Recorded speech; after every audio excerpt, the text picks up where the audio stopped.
What's up, folks? Today, we're diving into a clip from a familiar place, MSNBC. They're pretty good at telling us what to think, but sometimes you gotta wonder if they're watching the same movie we are. We're gonna take a look at their recent segment on President Trump's decision to send the National Guard to D.C. Let's just say their take on it is interesting. In Washington, D.C., homicides are down 32%. Robberies are down 39%, armed carjackings are down 53%, assaults with a dangerous weapon are down 27%. In Washington, D.C., the rates of burglaries and assaults with a dangerous weapon are at their lowest point in 30 years. Nevertheless, because he's so tough on crime, President Trump today deployed hundreds of National Guardsmen and women into Washington, D.C. Okay, so the logic here is that if crime is down, why would you send in the Guard? That's what they want you to focus on. But let's zoom out for a second. The mayor of D.C., Muriel Bowser, has been complaining about crime for a while. Just a few weeks ago, she was begging for more money for prosecutors and to fill empty court jobs. It's almost like she knows the city has a problem, even if the numbers aren't a headline-grabbing spike.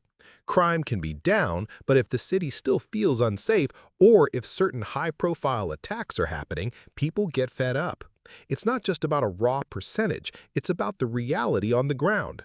President Trump's move is about signaling to the people of D.C. and the rest of the country that the federal government isn't going to sit back and watch things get worse. Do you want to maybe track down the axe and machete triple murderer Trump just released to the streets of Orlando to go ask him if he thinks it's about being tough on crime?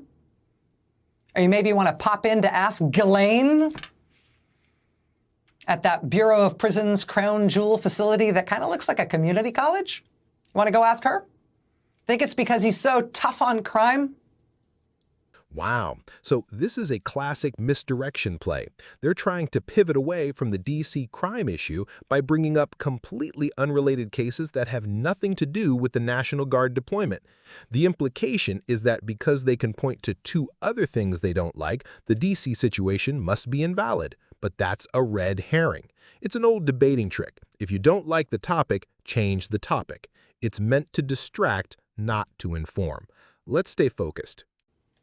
This major attack on a federal government facility, again, 180 shots fired into the CDC. This major attack on a federal government facility has so far garnered no response whatsoever from President Donald Trump, let alone an armed response into Atlanta, where the CDC headquarters is.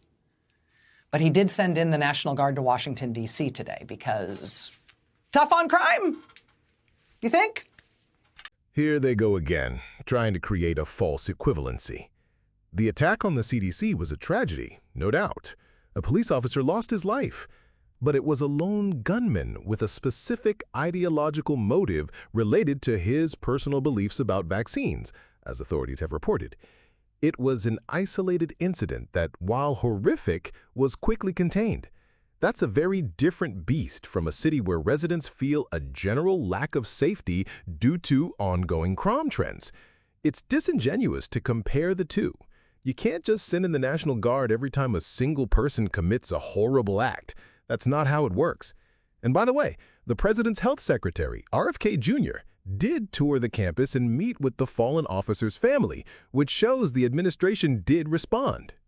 Watch what they do, not what they say.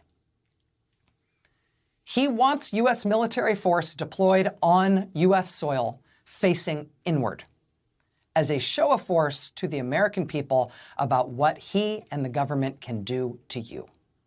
This is the grand finale of their fear-mongering, facing inward, show of force. They're trying to paint a picture of a military dictatorship. But let's be real, the National Guard is a citizen soldier force. Their job is to respond to domestic crises, whether it's a hurricane or a public safety issue. That's what they do. The idea that a deployment to help police in a specific city is a step toward an authoritarian takeover is a ridiculous stretch. This is a deliberate attempt to scare people into believing that a president using his lawful authority to address a problem is somehow a threat to democracy itself. It's a tired old line, and frankly, it just doesn't hold up to scrutiny.